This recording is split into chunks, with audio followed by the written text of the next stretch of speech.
What is up, everybody? The Triple Threat Podcast. I'm your host, Ziggy Guns, along with just one co-host today, the leader of the flock. Say what's up. ATL rise up and told this L. I'm sorry. So obviously, we're going to be starting off by talking about the Super Bowl. History was made. You know, whether you're a Falcons fan, you probably didn't want to hear about that history. But it was a good game in the end. I thought it was pretty boring at first, but we'll go ahead and get everybody's thoughts on this. Flock, since it's just you, what do you think about that Super Bowl? I hate to be the guy to say I told you so, but I did. I got quite a few, not a whole lot, not as many as I thought. I had a lot of people tweeting me saying, how about them Falcons and stuff like that. And I said, how much time is left in the game? I just responded and said, talk to me when the clock says 000. And I was right. I actually had to work, and I was listening to it on the radio at work. And it was just, it was funny to say the least, because they came out with all that steam. They came out doing all, what they did. And I said, when the game got to the end of the third quarter, and I'm like, it looks like Atlanta is kind of like running out of gas, because it's like, I know what they were trying to do. They were trying to not take their foot off the pedal, but once the fourth quarter hits and you're up, what was it, like 28-3? 28-9 at the end of the third quarter. 28-9, because they were up 28-3 at one point. Yep. And and they didn't score again. And when they got to the fourth quarter, and I was telling one of the guys that worked for me, he was riding with me. I was dropping him off, on another track and shit, telling him, they gonna blow this game. I'm like, when they got to like 28-20, I'm like, New England's gonna win this game. All they had to do was just do clock management. It was just horrible clock management, horrible play calling. When you get in the field goal range and you up by 8 points with you almost like 2 minutes left in the game, or 4 minutes, left in the game, you got to play conservative. I know they were trying to go for the gusto, go for the gullet, but you can't do that against that team. You already showed that you can't stop them now. So it's like, just play the clock. That play where they tried to go for a pass and they were in field goal range, and then he got sacked and took him out of field goal range, and that was the end for him right there. I said, this game is over, bro. Like, they're about to come back and win this game on them. And that's exactly what happened, because he could have gone up 11, but instead you got nothing out of that, because you go up 11, even if they score again, guess what? You still got the ball back if if they don't get an onside kick or whatever, and you get to run the clock. And it was just bad clock management and horrible execution down the stretch. And that's, like I said before, nobody does more with less than Tom Brady. So it was absolutely horrible clock management. I couldn't believe it. And the funny thing about the game, it reminded me a little bit of the Cowboys-Packers. You know how they started off real fire, the Packers, and the Cowboys came back and tied it. Mm-hmm. But the difference is that you could tell the struggle that the Cowboys had whenever they were trying to catch up. And then when they finally did, maybe there was a chance, but they left too much clock left for Rodgers. But then this game, it was a lot different. It almost seemed like they weren't even trying to tie the game, and it just happened to them. And it just seemed so effortless, because it was 28-9 at the end of the third, and then 28-12. Normally in a situation right there, I would have thought that they would try to go for a touchdown, being that far down. But they kicked the field goal with no panic, almost like they expected, don't worry, we're gonna have another 2 chances to get a touchdown and 2 points. And that just shows how poised they are. Everybody made fun of him, especially on Twitter, whenever Tom Brady had this look like he was defeated and all this stuff. But they don't. It's almost like they never don't panic. Yes. When a general doesn't panic, neither does the troops.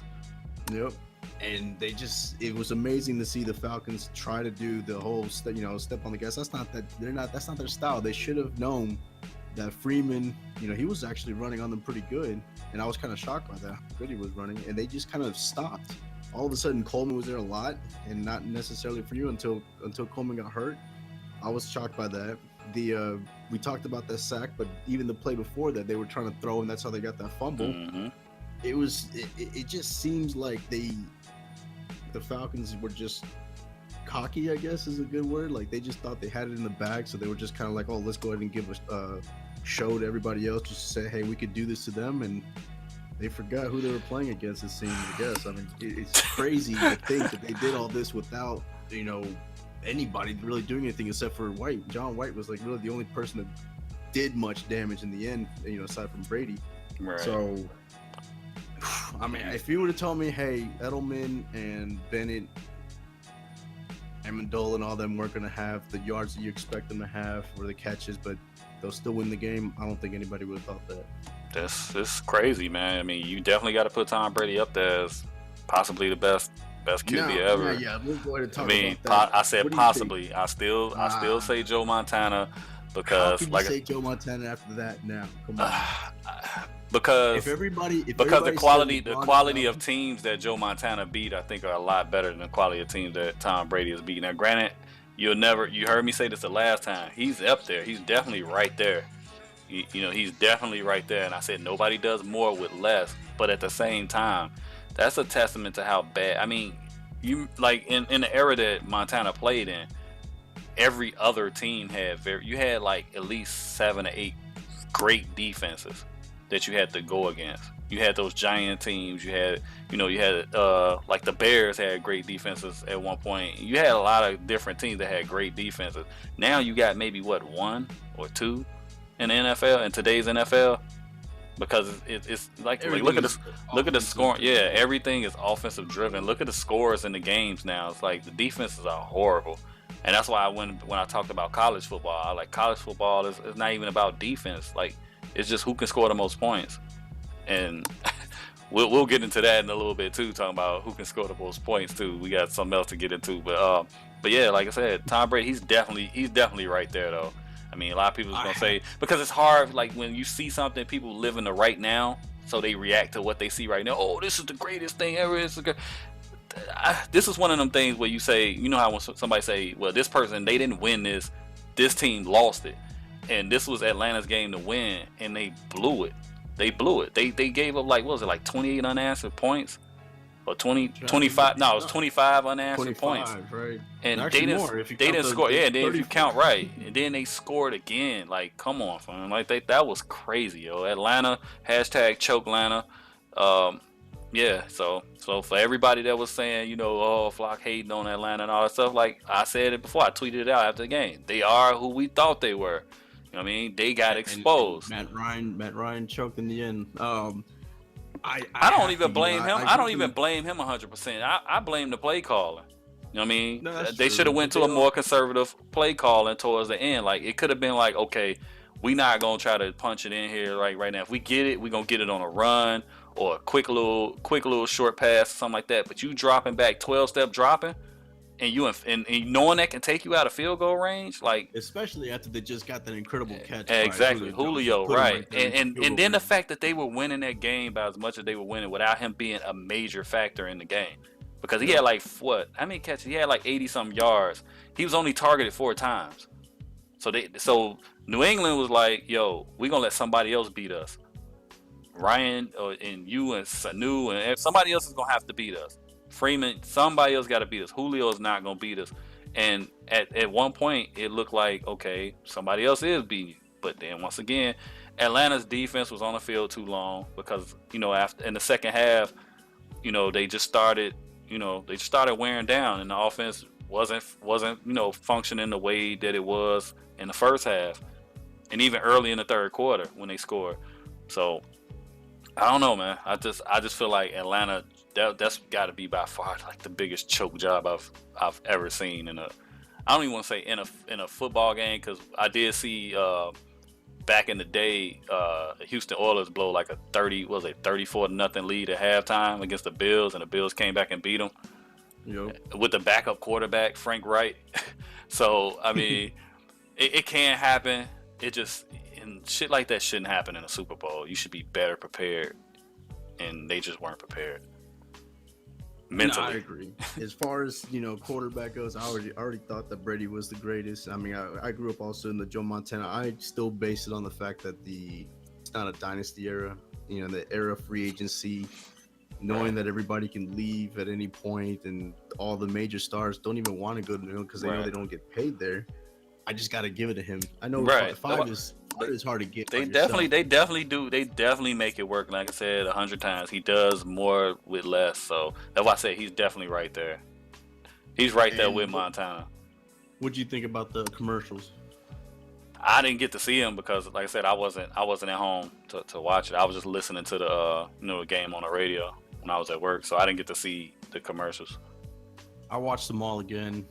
They weren't as good as I mean, they've not been that good the last 4 years or so. Most of them were all getting way too political. Like, I don't really care about that at that point. I'm watching the Super Bowl for the jokes, for the funniness. I miss the days of it just trying to make you laugh. Now it's not like that, it seems. The only one that made me laugh was the Cam Newton one, which is pretty good. And I mean, that's really the only one I can remember that made me laugh. All the others are just too serious, or they're too, lovey-dovey. I don't care about that.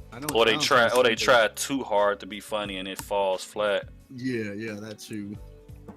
And then, what you think about Lady Gaga? Did you hear about that? Did you see that?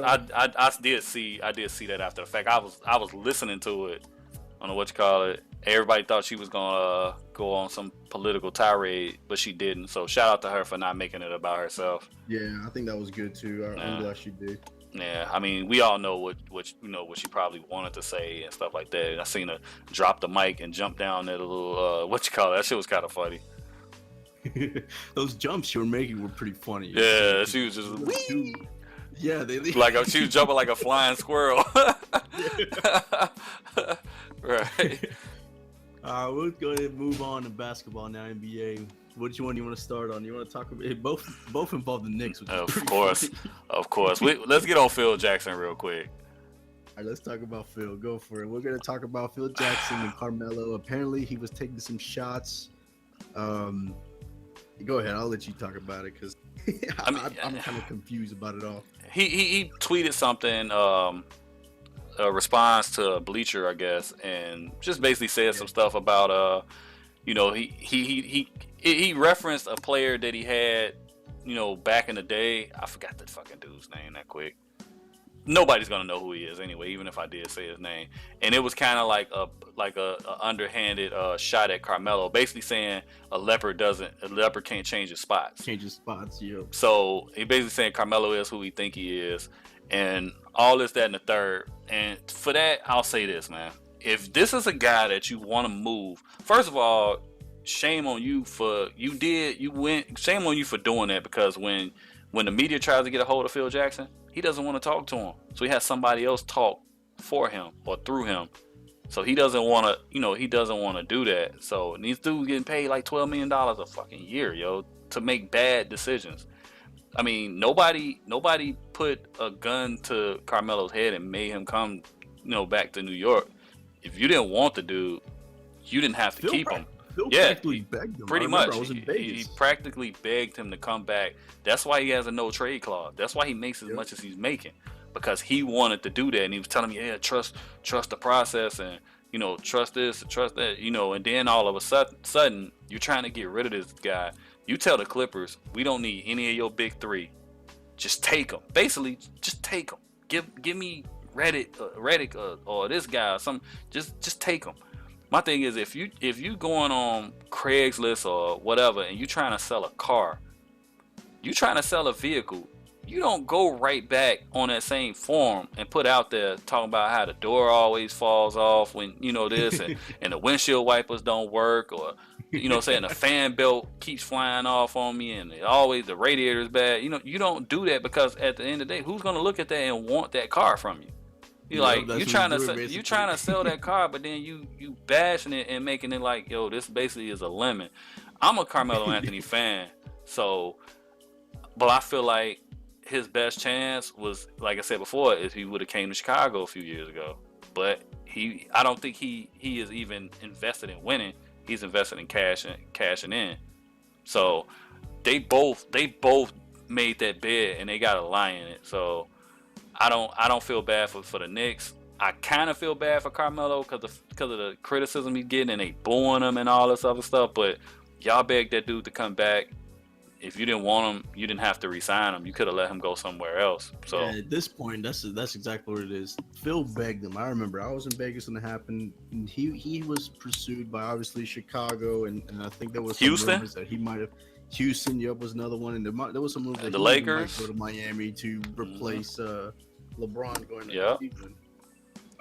I I just don't get why you would beg him, do the whole no trade and all that, but then now say, okay, yeah, I never wanted him. That's what doesn't make any sense. You know what I mean? Look, you know the lepers don't, spots don't change, but yet, if you knew that, then why in the world why'd you do it then? I mean, because I know if he would have let him go, everybody would have. I mean, obviously I'm a Knicks fan. I would have got mad about it, but in the end, it would have been the right decision. Looking back, just because now you have all the cap space you want to do different moves. Carmelo, obviously, after a few years, wasn't the answer.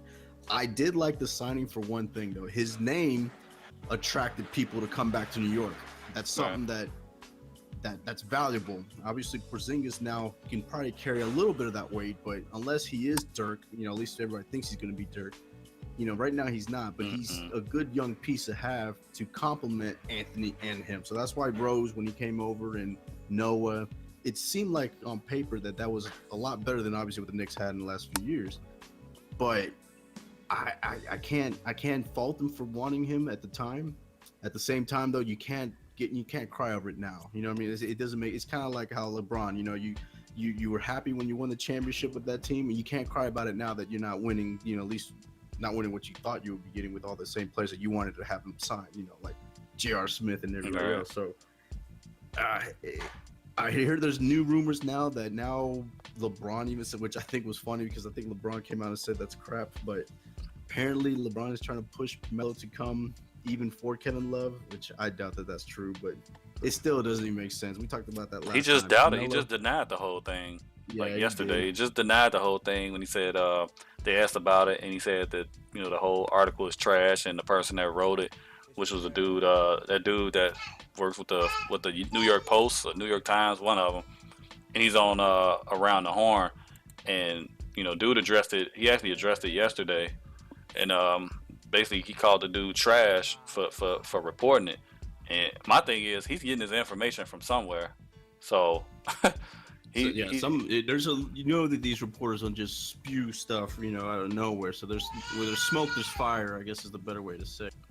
Yeah, he's he's doing what he does. I mean, my thing is that stuff came up, and then Kevin Love turned around and dropped 39 and 12.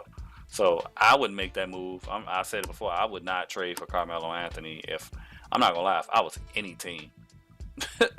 At this point, nobody's gonna take. Who wants to take? Because you still owe him 3 more years, like 30 million per at that point. 30. What he'll be 30. He'll be 33 at the end of the season. So I mean, and you look at him, man. He looks out of shape. He can still go out there and ball, but he just looked like his body is breaking down. So I mean, who would want to take all of that? And then after the stuff that Phil Jackson said, that that makes it worse. That makes it completely worse. So it's just not a good look, yo. I think Phil Jackson is a scumbag for the way he's handling it.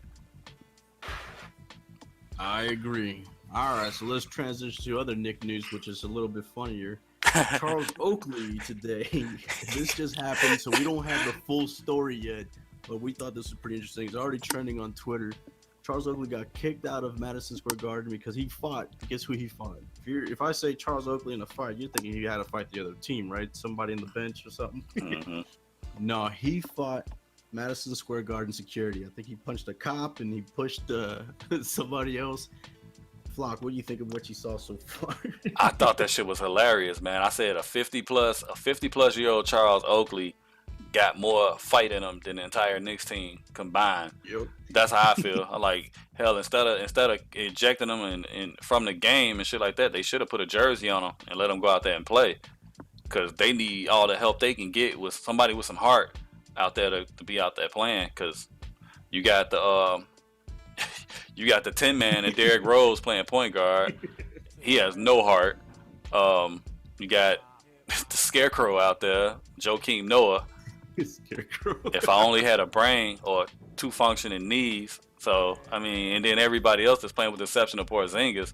I like what Brandon Jennings said. Like, Like, we get paid a lot of money to go out here and play basketball. All the other stuff we shouldn't worry about. He like, I just need people to come out here and play hard.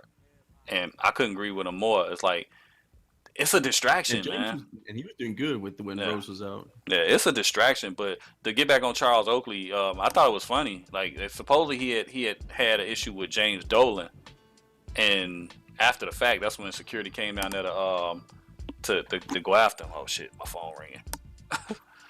Man, so that's what it was. I did notice in the video that it looked like somebody tried to take his watch. I thought that was pretty funny. So yeah, he almost fought a fan. He was heated, and a lot of people that don't know who Charles Oakley is, he was part of those tough teams in New York. You know, that had the rivalry with the Heat and the Bulls. He's the reason why that old heads like me and Flock would say that LeBron wouldn't have a chance if it was that era, because there was as much as they flop.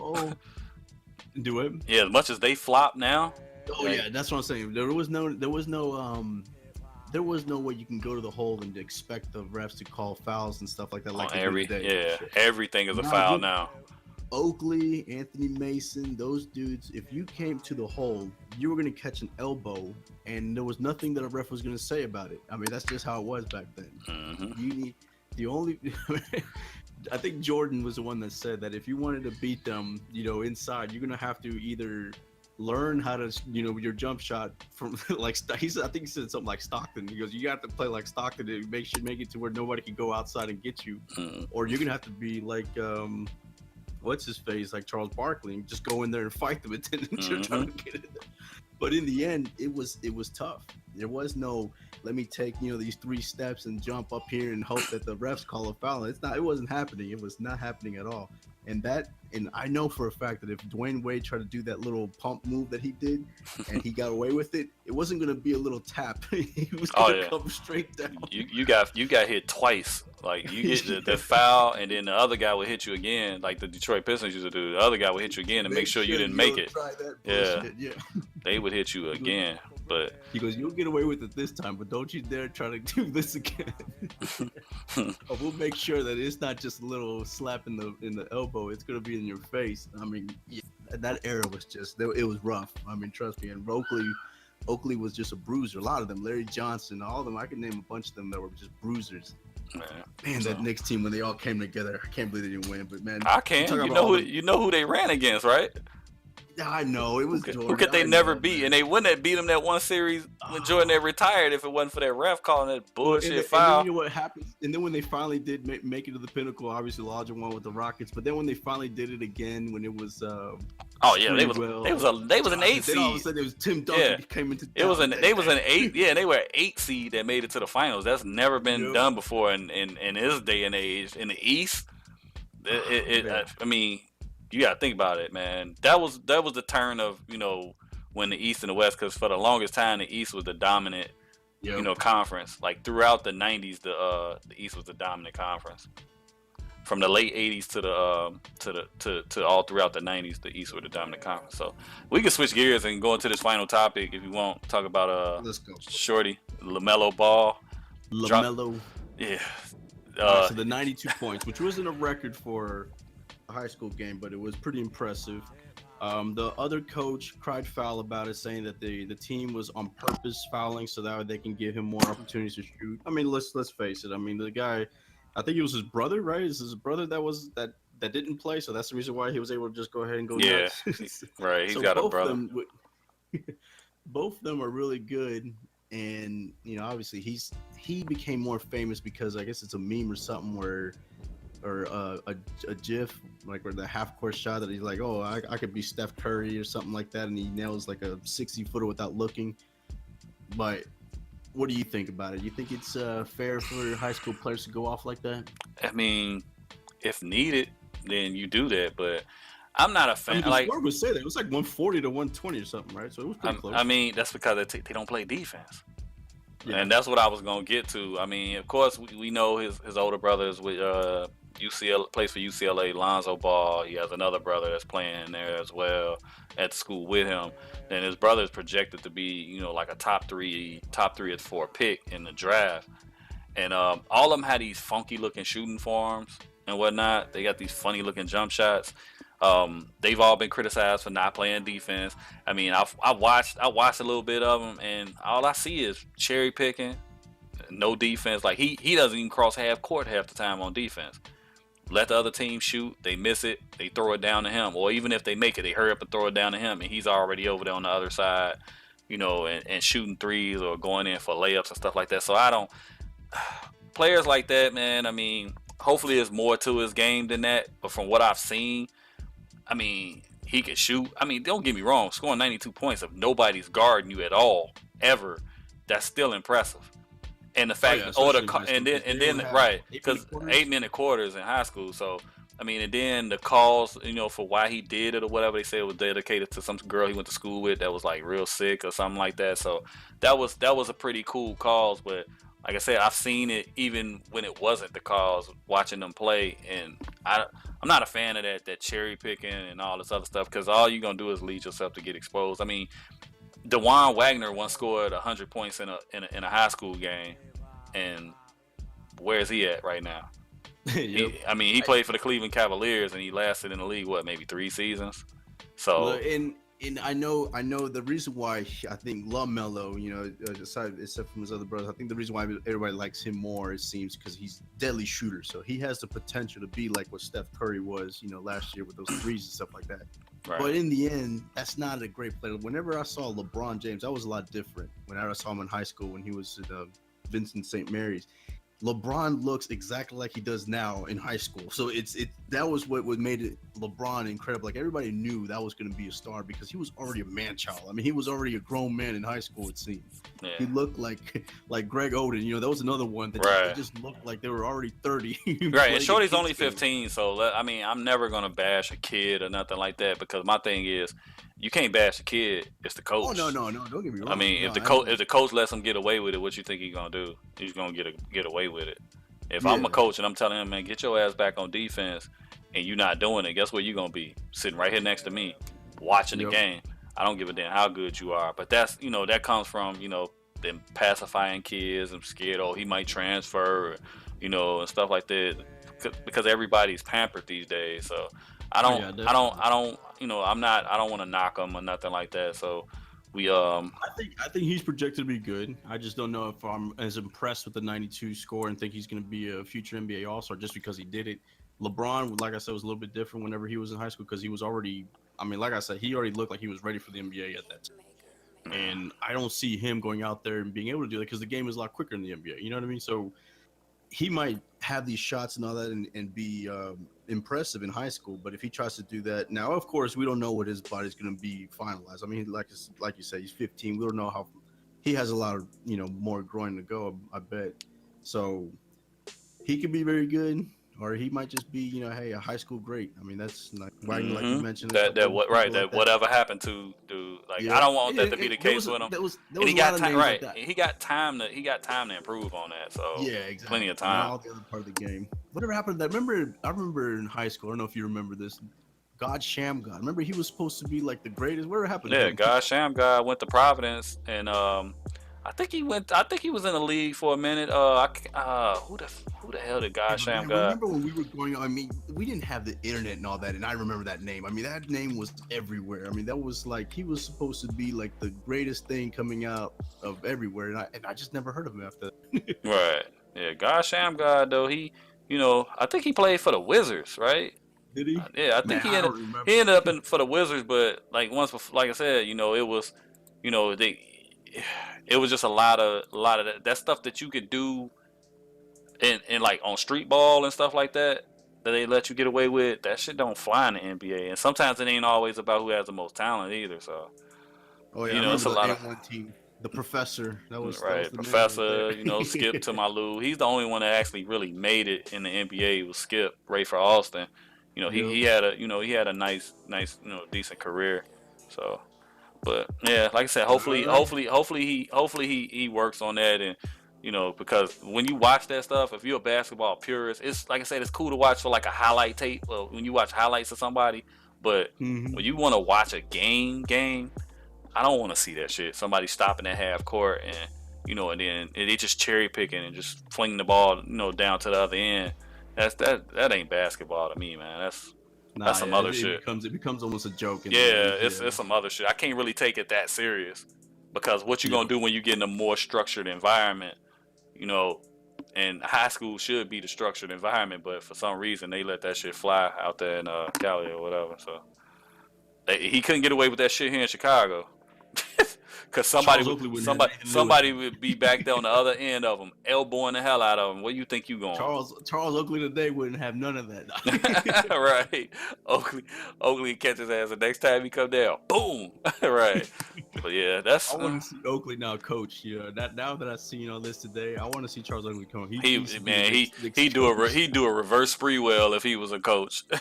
Can you imagine him when he's mad with the clipboard? I mean, that's like Michael Jordan. That was the dude that protected Michael Jordan in his first like 3 years in the league. So, oh man. All right, everybody. Well, that was now the double. I guess it wasn't triple threat since Ace was in here. For those that were wondering, Ace had some technical issues. He sounded like he was underwater for a while. So.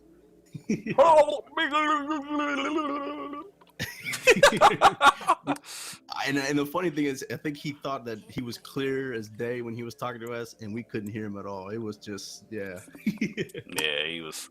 Sound like he was. But let us know what you think in the comment section, everybody, about Tom Brady, about Charles Oakley, about Carmelo Anthony, or anything else you'd like to talk about. Did we miss anything else sports-wise? Did you think of?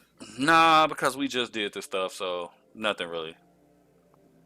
Well, next time we'll probably talk more about the NBA since now the NFL is over now. So yeah, it'd be after hockey, the trade. After the trade deadline. Nah, bro, we good. We'll holler at y'all, man. Later.